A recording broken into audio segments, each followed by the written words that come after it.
ಕರ್ನಾಟಕ ರಾಜ್ಯ ಕಾರ್ಯನಿರತ ಪತ್ರಕರ್ತರ ಸಂಘ ಪತ್ರಕರ್ತರ ಒಳಿತಿಗೋಸ್ಕರ ನಿರ್ಮಾಣಗೊಂಡಿರೋ ತುಂಬ ಹಳೆಯ ಸಂಸ್ಥೆ. ಇದು ಟ್ರೇಡ್ ಯೂನಿಯನ್ ಆ್ಯಕ್ಟ್ ಕೆಳಗಡೆ ರಿಜಿಸ್ಟರ್ ಆಗಿರುವಂಥದ್ದು. ಇದರ ಮೂಲ ಉದ್ದೇಶ ಪತ್ರಕರ್ತರ ಹಿತಾಸಕ್ತಿಗಳನ್ನು ರಕ್ಷಣೆ ಮಾಡುವಂಥದ್ದು. ಜರ್ನಲಿಸ್ಟ್ಗಳು ಏನಿದ್ದಾರೆ, ಪತ್ರಕರ್ತರು ಏನಿದ್ದಾರೆ, ಇವರ ಟ್ರೇಡ್ ಯೂನಿಯನ್ ಆ್ಯಕ್ಟ್ ಪ್ರಕಾರ ಲೇಬರ್ ಅಂತ ಹೇಳಿ ಕನ್ಸಿಡರ್ ಆಗುವಂಥದ್ದು. ಈ ಸಂಘ 1955ರಲ್ಲಿ ಒಂದು ಮೂಲ ಬೈಲಾ ಮಾಡಿಕೊಂಡಿದೆ.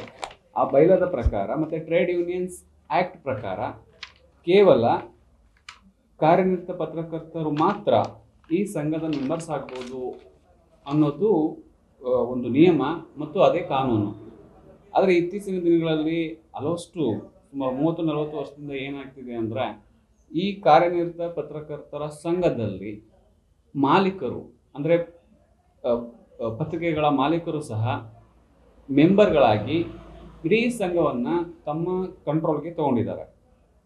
ಇದು ಸಂಘದ ಬೈಲಾದ ವಿರುದ್ಧವಾಗಿದೆ. ಯಾವುದೇ ಸಂಘ ತನ್ನ ಬೈಲಾವನ್ನು ಪೇರೆಂಟ್ ಆ್ಯಕ್ಟ್ ಪ್ರಕಾರ ತಿದ್ದುಪಡಿ ಮಾಡಿಕೊಳ್ಬೇಕು.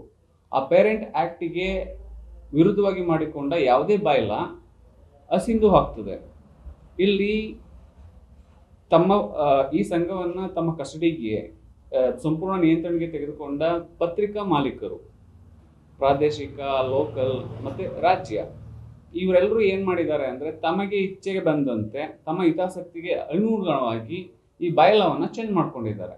ಈ ಬೈಲಾದಲ್ಲಿ ತಿದ್ದುಪಡಿಯಾದ ಬೈಲಾದಲ್ಲಿ ಏನಿದೆ ಅಂದರೆ, ಮಾಲೀಕರು ಪ್ರಕಾಶಕರಾಗಿದ್ದರೆ, ವರದಿಗಾರರಾಗಿದ್ದರೆ, ಸಂಪಾದಕರಾಗಿದ್ದರೆ ಮಲ್ಟಿಪಲ್ ರೋಲ್ ಅವರೇ ಕ್ರಿಯೇಟ್ ಮಾಡಿಕೊಂಡು, ನಾನು ಮಾಲೀಕ ಆಗಿದ್ದೀನಿ, ಸಂಪಾದಕ ಆಗಿದ್ದೀನಿ, ಈ ಮಲ್ಟಿಪಲ್ ರೋಲ್ನ ಅವ್ರನ್ನೇ ಕ್ರಿಯೇಟ್ ಮಾಡಿಕೊಂಡು ಈ ರೀತಿ ಕಾರ್ಯನಿರ್ವಹಿಸ್ತಾ ಇದ್ದರೆ ಅವರು ಕೂಡ ಸಂಘದ ಸದಸ್ಯರಾಗ್ಬೋದು ಅಂಥೇಳಿ ಈ ಟ್ರೇಡ್ ಯೂನಿಯನ್ ಆ್ಯಕ್ಟ್ಗೆ ಅತಿಶಯಕ್ಕೆ, ಅದರ ಉದ್ದೇಶಕ್ಕೆ ವಿರುದ್ಧವಾಗಿ ಬೈಲಾ ಕ್ರಿಯೇಟ್ ಮಾಡ್ಕೊಂಡಿದ್ದಾರೆ. ಈ ಬೈಲಾ ಘನ ನ್ಯಾಯಾಲಯಗಳಲ್ಲಿ ನಿಲ್ಲುವಂಥದ್ದಲ್ಲ. ಜೊತೆಗೆ ಈ ಮೂಲ ಬೈಲಾದಲ್ಲಿ ಒಂದು ಆಪ್ಷನ್ಸ್ ಇದೆ. ಏನಂದರೆ, ಯಾರು ಪತ್ರಿಕಾ ಮಾಲೀಕ ಆತನೂ ಸಹ ಈ ಸಂಘದ ಮೆಂಬರ್ ಆಗ್ಬೋದು. ಆ ಸಂದರ್ಭ ಯಾವುದು ಅಂದರೆ, ಆತ ಯಾವುದೇ ಎಂಪ್ಲಾಯಿ, ಸಿಂಗಲ್ ಎಂಪ್ಲಾಯಿನ ತನ್ನ ಸಂಸ್ಥೆಗೆ, ತನ್ನ ಪತ್ರಿಕಾ ಸಂಸ್ಥೆಗೆ ನೇಮಕ ಮಾಡಿಕೊಳ್ಳದ ಹೊರತು ಆತ ಅರ್ಹನಾಗ್ತಾನೆ. ಈ ಒಂದು ಸಣ್ಣ ಎಳೆಯನ್ನು ಈ ಪತ್ರಿಕಾ ಮಾಲೀಕರು ತಮಗೆ ಮನಸ್ಸಿಗೆ ತೋಚಿದಂತೆ ತಮಗೆ ತಾವೇ ಇಂಟರ್ಪ್ರಿಟ್ ಮಾಡಿಕೊಂಡು ಈ ರೀತಿ ಸಂಘದ ಒಳಗಡೆ ಎಂಟ್ರಿಯಾಗಿ ಇವತ್ತು ಕಾರ್ಯನಿರತ ಪತ್ರಕರ್ತರು ಏನಿದ್ದಾರೆ ಅವರಿಗಿಂತ ಹೆಚ್ಚಿನ ಮಾಲೀಕರೇ ಅಲ್ಲಿ ಮೆಂಬರ್ಸ್ ಆಗುವಂಥದ್ದು, ಆ ಸಂಘದ ಪದಾಧಿಕಾರಿಗಳಾಗುವಂಥದ್ದು, ಆ ಸಂಘದ ಅಧ್ಯಕ್ಷರಾಗುವಂಥದ್ದು, ಈ ರೀತಿ ಅನ್ಯಾಯಗಳು ಆಗ್ತಾ ಇದೆ. ಇದನ್ನು ಪ್ರಶ್ನೆ ಮಾಡಿ ಮಂಡ್ಯದ ಹಿರಿಯ ಪತ್ರಕರ್ತ ಪುರುಷೋತ್ತಮರವರು ನಮ್ಮ ಮಂಡ್ಯದ ಘನ ಸಿವಿಲ್ ನ್ಯಾಯಾಲಯದಲ್ಲಿ ಮೂಲ ದಾವೆಯನ್ನು ದಾಖಲಿಸಿದ್ದಾರೆ. ಆ ಮೂಲ ದಾಖಲೆಯ ಉದ್ದೇಶ ಇಷ್ಟೇ: ಟ್ರೇಡ್ ಯೂನಿಯನ್ ಆ್ಯಕ್ಟ್ ಪ್ರಕಾರ ನೋಂದಾಯಿತಗೊಂಡ ಈ ಲೇಬರ್ ಆರ್ಗನೈಜೇಷನ್ ಏನಿದೆ, ಕರ್ನಾಟಕ ಕಾರ್ಯನಿರತ ಪತ್ರಕರ್ತರ ಸಂಘದಲ್ಲಿ, ಅದು ಕಾರ್ಯನಿರತ ಪತ್ರಕರ್ತರಿಗೆ ಮೀಸಲಾಗಿರಬೇಕು.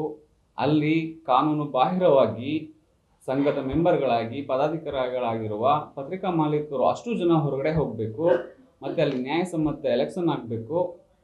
ಈ ಉದ್ದೇಶಗಳನ್ನ ಇಟ್ಕೊಂಡು ಅವರು ಮೂಲ ದಾವೆಯನ್ನು ದಾಖಲಿಸಿದ್ದಾರೆ. ನಾನು ಮಂಡ್ಯ ಜಿಲ್ಲಾ ಕಾರ್ಯನಿರತ ಪತ್ರಕರ್ತರ ಸಂಘದಲ್ಲಿ ಸುಮಾರು 30 ವರ್ಷಗಳಿಂದ ಕ್ಯಾಮ್ರಾಮನ್ ಆಗಿ, ವರದಿಗಾರನಾಗಿ ಕೆಲಸ ಮಾಡ್ಕೊಂಡು ಬರ್ತಾಯಿದ್ದೀನಿ. ಆದರೆ ಇಲ್ಲಿ ಕೆಲವು ಪಟಬದ್ಧ ಹಿತಾಸಕ್ತಿಗಳು ನಮ್ಮನ್ನು ಸಂಘದಿಂದ ಹೊರಗಿಟ್ಟು ಈ ರಾಜಕಾರಣಿಗಳು, ಈ ಮಾಲೀಕರು ಮತ್ತು ಈ ಲಾಯರ್ಸ್ಗಳು ಇವ್ರನ್ನೆಲ್ಲನೂ ಸಂಘದಲ್ಲಿ ಮೆಂಬರ್ ಮಾಡಿಕೊಂಡು ಅವರು ಓಟಿಗೆ ಬೇಕಾದಂಗೆ ಅವರಿಗೆ ಸದಸ್ಯತ್ವ ನೀಡಿಕೊಂಡು ಪ್ರತಿ ಬಾರಿನೂ ಕೂಡ ಅವರೇ ಒಂದು 4-5 ಜನ ಏನಿದ್ದಾರೆ ನಮ್ಮ ಸಂಘದಲ್ಲಿ, ಅವರೇ ಅಧ್ಯಕ್ಷರಾಗುವಂಥದ್ದು, ಅವರೇ ಪ್ರಧಾನ ಕಾರ್ಯದರ್ಶಿ ಆಗುವಂಥದ್ದು, ರಾಜ್ಯ ಮಟ್ಟದಲ್ಲೂ ಕೂಡ ಅವರೇ ಅಲ್ಲಿ ಸ್ಥಾನವನ್ನು ಪಡೆಯುವಂಥದ್ದನ್ನು ಮಾಡ್ಕೊಂಡು ಬರ್ತಾಯಿದ್ದಾರೆ. ಹಾಗಾಗಿ ಈ ಬಾರಿನೂ ಕೂಡ ನನಗೆ ಸದಸ್ಯತ್ವ ನೀಡದೆ ವಂಚನೆ ಮಾಡಿದರು.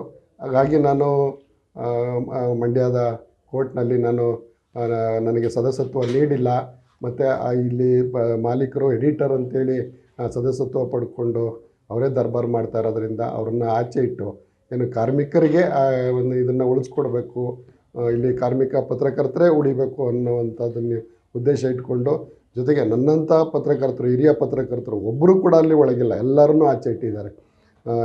ಏನು ಪತ್ರಿಕೆಯಲ್ಲಿ ಒಳ್ಳೆಯ ಸುದ್ದಿ ಬರೆಯುವಂಥ ಅಂಥ ವರದಿಗಾರನ್ನೆಲ್ಲ ಒಬ್ಬರನ್ನು ಕೂಡ ಸಂಘದಲ್ಲಿ ಮೆಂಬರ್ಶಿಪ್ ಕೊಟ್ಟಿಲ್ಲ, ಎಲ್ಲ ಆಚೆ ಇದ್ದಾರೆ.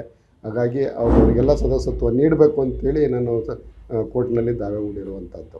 ಮಂಡ್ಯ ಜಿಲ್ಲಾ ಕಾರ್ಯನಿರತ ಪತ್ರಕರ್ತರ ಸಂಘದಲ್ಲಿ ಏನು ಮೂಲ ಪತ್ರಕರ್ತರೇನಿದ್ದಾರೆ ಅವ್ರನ್ನೆಲ್ಲ ಆಚೆ ಇಟ್ಟಿದ್ದಾರೆ. ಈಗ ಅವ್ರು ಏನು ಸದಸ್ಯತ್ವ ಎಂಥವ್ರಿಗೆ ನೀಡಿದ್ದಾರೆ ಅಂತಂದರೆ, ಈ ಪಾನಿಪುರಿ ಅಂಗಡಿ ಇಟ್ಟಿರುವಂಥವ್ರು, ಮತ್ತು ಈ ರಾಜಕಾರಣದಲ್ಲಿರುವಂಥವ್ರು, ಬಟ್ಟೆ ಅಂಗಡಿನಲ್ಲಿರುವಂಥವ್ರು, ಇಂಥವರಿಗೆಲ್ಲ ಸದಸ್ಯತ್ವವನ್ನು ನೀಡಿ 3 ವರ್ಷಕ್ಕೊಂದು ಸಾರಿ ಏನು ಚುನಾವಣೆ ನಡೆಯುತ್ತೆ, ಆ ಚುನಾವಣೆಯಲ್ಲಿ ಮತದಾನವನ್ನು ಹಾಕ್ಸ್ಕೊಂಡು ಗೆಲ್ಲೋದಕ್ಕೋಸ್ಕರ ಅವರನ್ನೆಲ್ಲ ಸದಸ್ಯತ್ವ ಮಾಡಿಕೊಂಡು ಇಲ್ಲಿ ಅವರೇ ಅಧ್ಯಕ್ಷರಾಗುವಂಥದ್ದು, ಕಾರ್ಯದರ್ಶಿಗಳಾಗುವಂಥದ್ದು, ಖಜಾಂಚಿ ಆಗುವಂಥದ್ದು, ಇದನ್ನು ಮಾಡ್ಕೊಂಡು ಬರ್ತಾ ಇದ್ದಾರೆ. ಏನು ನಮ್ಮ ಪತ್ರಕರ್ತರ ಸಂಘ ಕಾರ್ಮಿಕರ ಅಡಿನಲ್ಲಿ ರಿಜಿಸ್ಟರ್ ಆಗಿರುವಂಥದ್ದು, ಆದರೆ ಇವರು ಸರ್ಕಾರದ ಏನು ಅನುದಾನಗಳನ್ನ ಪಡ್ಕೊಂಡು, ಇದು ಏನು ರಾಜ್ಯ ಸರ್ಕಾರದ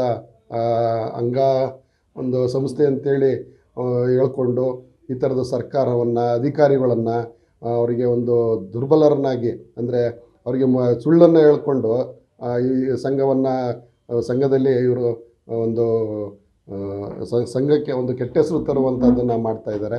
ಹಾಗಾಗಿ ನಾನು ದಾವೆ ಹೂಡಿರುವಂಥದ್ದು ಮೂಲ ಪತ್ರಕರ್ತರಿಗೆ ಸದಸ್ಯತ್ವವನ್ನು ನೀಡಬೇಕು.